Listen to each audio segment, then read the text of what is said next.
bab kerohanian tambah mendekat akhir zaman, tambah cepat ya. Jadi nggak usah khawatir kemudian mengatakan itu mah orang dulu, kita mah sulit. Justru yang sulit itu dulu, sekarang mudah.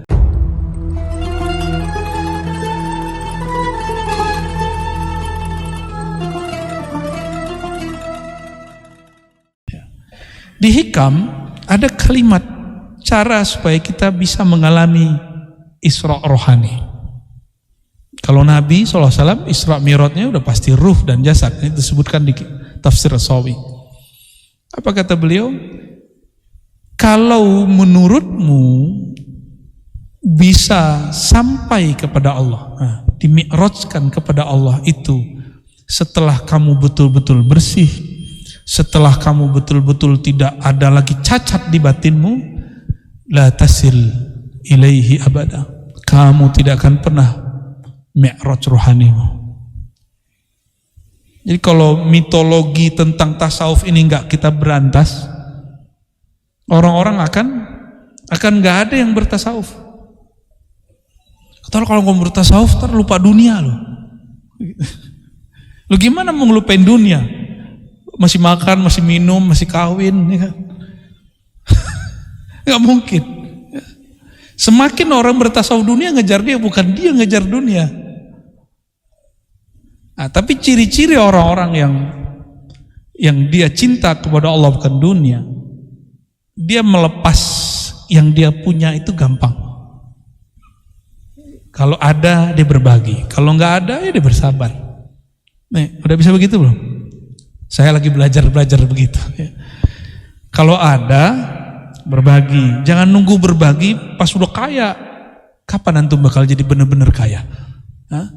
Mulai berbagi itu dari sekarang. Dari sekarang kita udah mulai tabungan sedikit, mulai berbagi. Jangan nunggu kemudian numpuk duitnya. Nah, ini kita terjemah secara harfiah.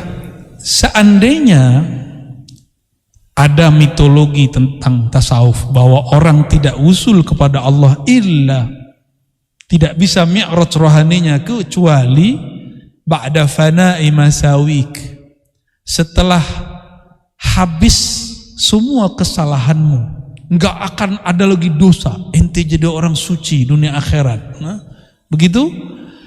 Wa mahwi da'awik, hilanglah pengakuan-pengakuanmu, sombong-sombongmu, merasa-merasamu, ya. Lam tasil ilaihi abada. Kalau itu kriteria kalian tentang tasawuf, kalian tidak akan pernah bertasawuf.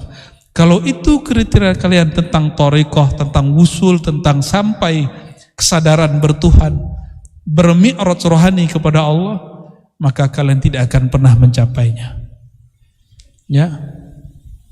Ini makom sulit, tapi pasti ada jalannya. Toh orang dulu bisa menjalaninya, masa sekarang nggak bisa? Imam Bukhari cari satu hadis berapa bulan?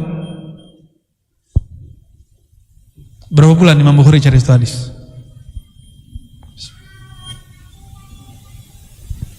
3 bulan tuh cepet. 6 bulan. Ada Imam Bukhari cari satu hadis, udah setahun baru ketemu orangnya. Itu Imam Bukhari. Maka menjadi ahli hadis dia bertahun-tahun. Sekarang antum coba cek Sahih Bukhari di Google, ketemu gak? Perlu berapa detik? Dulu 6 bulan, sekarang antum cuma 2 atau 3 detik, tergantung paketnya bagus, handphonenya luar biasa. Berarti untuk mendapatkan apa yang didapat orang terdahulu, ini pakai analog sederhana, saya belum pakai dalil, belum pakai dalil nas, nakli, akli aja dulu. Antum bisa dengan cepat mendapatkan hadis yang dulu Imam Bukhari nyari hadis innamal a'malu binniyat, dia berangkat dulu dari Uzbek ke Mekah.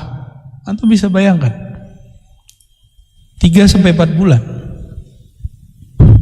Gimana?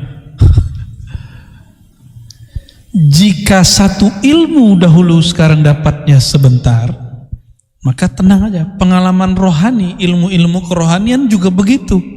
Dulu sulit mencapainya, sekarang mudah mencapainya. Jadi ini bergerak barengan. Dan semua itu Allah sediakan untuk akhir zaman ini. Hadis sekarang gampang ya. Saya nyari kitab sekarang tinggal telepon, besok datang kitabnya. Mau kita minta berapa dus, datang kitabnya. Kalau dulu enggak, kita jadi mahasiswa dulu aja sulit. Jadi 10 tahun yang lalu masih sulit. Sekarang katanya pandemi, katanya krisis, lebih mudah. Nah, maksud saya sederhana. Bab kerohanian tambah mendekat akhir zaman, tambah cepat. Tambah cepat ya. Jadi nggak usah khawatir kemudian mengatakan itu mau orang dulu, kita mah sulit. Justru yang sulit itu dulu, sekarang mudah. Coba dulu mau ngaji hikam, antum dulu ke gunung dulu loh. Mau ngaji hikam ke Padang dulu.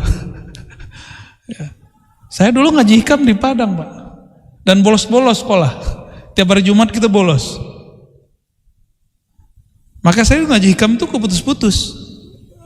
Minggu ini ngaji, minggu besok lihat dulu gurunya datang nggak. Kalau nggak datang, telat dikit saya langsung kabur. Sekarang enak kan? Direkam lagi kok enak. Nggak perlu bolos-bolos.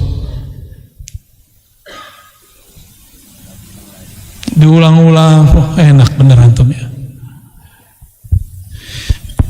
Kalimat ini untuk menghilangkan apa yang kita bayangkan bahwa bertasawuf, merasakan kesadaran bertuhan yang dirasakan para wali-wali itu nggak mesti antum menjadi orang suci gitu maksudnya. Saya nggak mesti jadi orang suci. Karena jika engkau tasil ilaih, sampai kepada Allah ba'da fana'i masawik wa mahwi da'awik, kamu tidak lagi ada dosa, kamu jadi orang bersih sebersih-bersihnya, hati kamu bening sebening-beningnya. Lan tasil ilaihi abada, kamu gak akan pernah menjadi kekasih Allah. Oleh karena itu, jangan heran nanti ada pemaksiat, tobat sebentar, dia mengalami pengalaman batin yang luar biasa. Ada orang penampilannya gak kayak ustadz, tapi kalau zikir, rohaninya sudah koneksi ke siapa. Antum kalau kurang percaya, baca kitab Imam Notoilah yang lain, judulnya Lataiful Minan. Saya sampai sekarang nggak pernah bosan. Dulu punya kitabnya satu, tahqiq Syekh Abdul Halim, nggak tahu hilang. Kita beli lagi, baca lagi, khatam lagi, nggak pernah bosan. Karena di situ para masyayikh kalau lagi zikir, kadang rohaninya ketemu rohani siapa, ketemu Nabi siapa, itu biasa. Saya lihat kemarin ada video, ada seseorang tiba-tiba dipermalukan oleh satu jamaah, cuma karena dia mengatakan saya berguru kepada rohani ini, ke rohani itu. Lalu dibikin malu sama orang. Ini terjadi karena mereka tidak lagi membaca kitab-kitab turas. Ya, baca kitab Lataiful Minan cukup. Di situ Sayyidina Abul Hasan Syadzili mengatakan, guruku dulu Ibnu Masyis, sekarang guruku langsung Jibril, Mikail, katanya gitu. Antum kira-kira gimana tuh? Jibril, Mikail, Israfil, Warruh Al-Akbar. Aduh, kalimatnya ngeri kali Pak. Saya baca itu aja, ini gimana nih kitab ini? Apa Ibnu Athaillah nggak takut dituduh sesat? Enggak, dia udah nggak takut. Dia nulis kitab itu karena tahu kebenarannya. Seandainya dia takut dicaci maki orang, dia nggak akan tulis kitab itu. Berarti wali-wali dulu udah selesai. Terus kenapa kita mundur? Kalau mereka sudah maju, kenapa kita mundur? Kita maju terus. Jadi mau orang bilang, Ar-Razi, ente jangan bahas hikam, itu kajian berat. Sorry, Ibnu Athaillah sudah buka, kenapa ente larang? Ya. Dan ini paling ajib, kitab tasawuf yang paling banyak syarahnya itu hikam Ibnu Athaillah. Dan hampir semua bahasa yang ada orang Islamnya. Bahasa Jawa ada Pak, disyarah oleh Syekh Soleh Darat, pakai bahasa Jawa, utawi iku. Ya, saya juga nggak paham tuh. Kita ngerti baru lihat terjemahannya. Di Johor ada ulama nulis, di Minangkabau ada, di Sulawesi ada, di Kalimantan ada. Ada yang sempurna selesai, ada nggak sempurna. Di India ada, di Persia banyak, di Turki masya Allah. Ada semua. Ini kitab paling viral sampai hari ini ya. Ya arifuhu Al-Wali wa Ghairul Wali. Mau wali nggak wali kenal kitab itu. Baik. Clear ya? Jadi kalau belajar tasawuf nggak mesti nunggu suci, oke? Ya. Jadi antum nggak mesti jadi wali dulu baru ngaji hikam. Kebalik, ngaji hikam supaya jadi wali. Bukan jadi wali dulu baru ngaji hikam. Ya. Ada yang protes, ente kayak wali aja. Iya, saya wali anak saya. Ya. Bener itu ya. Emang standar wali apa sih? Ala inna awliya Allah la khaufun alaihim wa la hum yahzanun. Lalu belakangnya bab syariat. Allazina amanu wa kanu yattaqun. Tapi yang paling inti di depan itu. Sesungguhnya wali-wali Allah.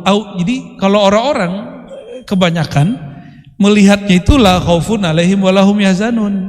Itu buahnya, Pak. Wali itu enggak ada gundah gulana. Sedih manusiawi tapi tidak sampai putus asa. Dia ada rasa was-was, tapi tidak sampai membuat ragu bertuhan. Itu bedanya. Itu wali. Tapi kata kuncinya bukan di situ. Kata kuncinya di kata ala inna auliya Allah. Dalam bahasa Arab disebut mudhaf mudhafun ilaih. Auliya Allah itu makom tertinggi di bawah makom Nabi.